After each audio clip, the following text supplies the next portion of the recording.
Hello everyone, my name is Caitlin Rudder and today I'm going to be sharing some information with you regarding Parkinson's disease.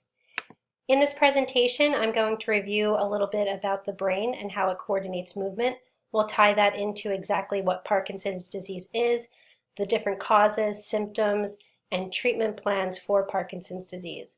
We'll then tie all of that together and look at a case study of a patient with PD and get an idea of what kind of exercise prescription plan that we would suggest for this patient based on their presenting symptoms. So a little review, the brain constantly receives and sends out information to all parts of the body to produce specific actions via neurons and neurotransmitters. When there is a problem in parts of the brain that control movement, the neurons and neurotransmitters in these regions will be disrupted and therefore can cause a movement disorder. In this particular section, we're going to be focusing on the basal ganglia. That's kind of the umbrella structure in the brain that coordinates movement. For more detailed information, I gave you a link to a YouTube video below. Another set of review, I just want to look at dopamine. It's a neurotransmitter precursor to norepinephrine and epinephrine, and it's important in regulating movement, learning, working memory, cognition, and emotion. So what is Parkinson's disease? It's a progressive disease of the nervous system associated with degeneration of that basal ganglia and deficiency of dopamine. So with a deficiency of dopamine, we will most likely see a decrease in one of those specific functions dopamine is meant to regulate. The symptoms include tremors, rigidity, bradykinesia, postural instability, and gait pattern. Tremors are usually the most common initial manifestation of the disease. It can occur on one or both sides of the body. I quoted pill rolling here because if you can imagine opening up a pill bottle with your thumb and index finger continuously, this is what a tremor will most likely look like in your hand. About 70% experience tremors at some point in the disease. Rigidity is just the tightness of those limbs. Bradykinesia, slowness of movement, one of the cardinal symptoms in Parkinson's, and you actually can't even be diagnosed with Parkinson's unless you show signs of bradykinesia along with either tremors or rigidity. Postural instability, we most likely see a flexion in your neck or trunk, even in your spinal cord, and this contributes to impaired balance and falling. Gait patterns, we'll see a decrease in step length, speed, and narrowing of the base and shuffling. So who has Parkinson's disease? Approximately 60,000 Americans are diagnosed with Parkinson's each year. Incidence of PD increases with age, and only about 4% are diagnosed before the age of 50. Men are 1.5 times more likely to have Parkinson's than women. The graph on the side is a good indicator and basically reiterates exactly what I just said. So we can see from 0 to about 40, really no incidence of Parkinson's disease in either male or females. As we increase with age, the incidence of PD also increases. Also on the side, I have a picture of Michael J. Fox, who has really become the spokesperson and main face of Parkinson's disease. He has a great website, very informative, that I'll go over later on in the presentation. And if you don't know him, he is Marty McFly from Back to the Future. So starting with treatment via medications, I have a table here that on one side we have motor medications and medications specific for the motor deficiency that comes along with PD. On the right-hand side, we have non-motor medications that are used to treat the non-motor symptoms. So here I don't have the medications, I actually just have the symptoms that go along with the non-motor side of PD. So we have dementia, depression and anxiety, fatigue, sexual dysfunction, sleep problems, urinary disturbances. Both sets of medication could be used at once or in conjunction with each other. Looking at exercise for treatment, I have a good quote here from the Parkinson's Foundation. For people with Parkinson's disease, exercise is more than healthy. It is a vital component. to maintaining balance, mobility, and activities of daily living. On this next slide, I have the fit recommendations, the CDD-4 fit recommendations for people with chronic diseases. We mostly look at large muscle movement, and it's all really dependent on the person itself. There is no known cure for Parkinson's disease.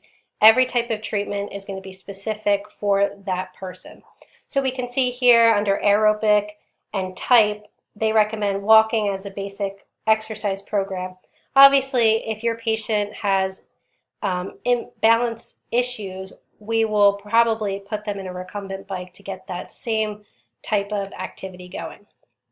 The goal for these exercises is to improve balance, range of motion, and muscular power. Another main goal is to promote independence. We want that patient to have the strength and confidence to perform activities of daily living on their own. Some forms of exercise testing here, we have the Berg balance test. It's a test of static and dynamic balance ability. It assesses these balancing structures via performing functional activities such as reaching, bending, transferring, and standing. This is all based off a point system from 0 to 4 for each activity. A overall score below 45 means that you are a fall risk. A test for mobility, we have the timed up and go test or the tug. This basically your time from the moment you stand up from a chair. You're going to walk about 3 meters to a specific designation, turn around and sit back down. A score here, anything less than 12, you're also considered a fall risk. And a basic test for muscular strength, we just have a hand dynamometer. Other forms of treatment, thankfully, most physical therapy associated with Parkinson's disease will be covered by your specific health insurance if you have any. Physical therapy is becoming a fast and essential part of the treatment plans for PD. If you have someone who doesn't have access to any recreational facilities, really doesn't have any motivation to get out and exercise or move, physical therapy prescription is a great way to get up, do the exercises, have supervision throughout the entire process, and really get your confidence and motivation boosting. A physical therapist can help you develop an exercise routine that is right for you, and that you could also help address certain symptoms of Parkinson's disease. So you can go to physical therapy for a certain amount of time, get the routine that's best for you, and you can continue that at home on your own. If possible, it's best to see a physical therapist who has experience treating patients with Parkinson's disease. One of the main exercises you'll see in treating Parkinson's disease via physical therapy is LSVT Big.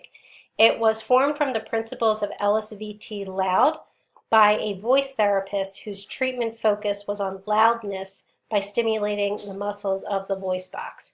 These principles were then applied to motor deficiencies for those suffering with PD. The LSVT Big exercises focuses on high amplitude movements, multiple repetitions, high intensity, and increasing complexity. Movements are functional and common, so you'll never be in a position where you don't really know how to do the positions. Below, I attached the link to the LSVT website, which is helpful in understanding exactly what it is and the supportive research behind it. I also attached an awesome link to a YouTube video that goes through all standing and sitting LSVT Big exercises, just to get a better idea of how it's demonstrated and what it will look like in a clinic. So next we have a case study. I won't read the entire thing, but we basically have an older gentleman who is widowed and recently retired. He really doesn't perform any regular physical activity. He has symptoms of rigidity and tremors. He has fallen several times in the past year and is having pain in his shoulders, hips and knees, which is making ADLs difficult to do. He currently takes medication to help with his tremors and rigidity, but it's not really helping him with his falls. He lives alone, and he is a part of a retirement community that offers no kind of recreational community. So he's coming to physical therapy, which is a great step for him. He obviously wants to start treating his disease. First, what we'll do is testing. We'll do that Berg balance scale. He scored about 50, which is not horrible. It's not great either. We'll then go on to a test of mobility. He scored a 13.4 seconds on his tug, which means that he would be a fall risk. Along with his tug, we also noticed that he had small steps in length, and there was no arm swing in his movement, which is a testament to his rigidity. His hand grip dynamometer strength was 21.5, which for his age and weight, it's at the low end of normal, so it's not great either. For his treatment, because he is considered a fall risk, we're going to start him off a warm-up on a recumbent bike for about 5 minutes. Stretching, it's important to have his hamstrings and glutes stretched and strengthened because those glute muscles are really going to be helpful for him in any kind of standing to sitting exercises. For his strength and resistance program, for his lower extremity exercises, we're going to start him off at low reps for 10 times, leg raises, hip abduction, adduction, sit to stands, which will be helpful in transferring from, let's say, a toilet or sitting in a chair, getting up after a fall. His upper extremity exercises, we're going to focus on resistance band training. Again, low reps, we'll look at low rows, arm extension, internal and external rotation, arm flexion, really strengthen those muscles in your shoulders. For balance treatment, we'll do some balancing exercises such as the tandem and single leg stance. We'll incorporate those LSVT big exercises. We'll do a few standing and a few sitting. Really amplify large movements along with saying his reps out loud. That would be a big thing in amplifying his voice also, which diminishes with Parkinson's disease. His gait will be supervised. We'll start with some tandem walking. We'll do some lateral walking. To progress in later treatments, we might add a resistance band around his ankles, and we may start him on the agility ladder. So some very helpful resources I have, Parkinsons.org and the American Parkinson's Disease Association.org. They were so helpful in just general information about Parkinson's disease, causes, symptoms, types of treatment, exercise plans, what the disease is. Super, super helpful. The michaeljfox.org website was very helpful in giving you the most updated research on Parkinson's disease. It had scholarly articles, journals, anything from different exercise treatment plans to different medications that they're coming out with. So super helpful. Okay guys, well that was it for my presentation. I hope you enjoyed it and got some information that you didn't already know. Thank you so much.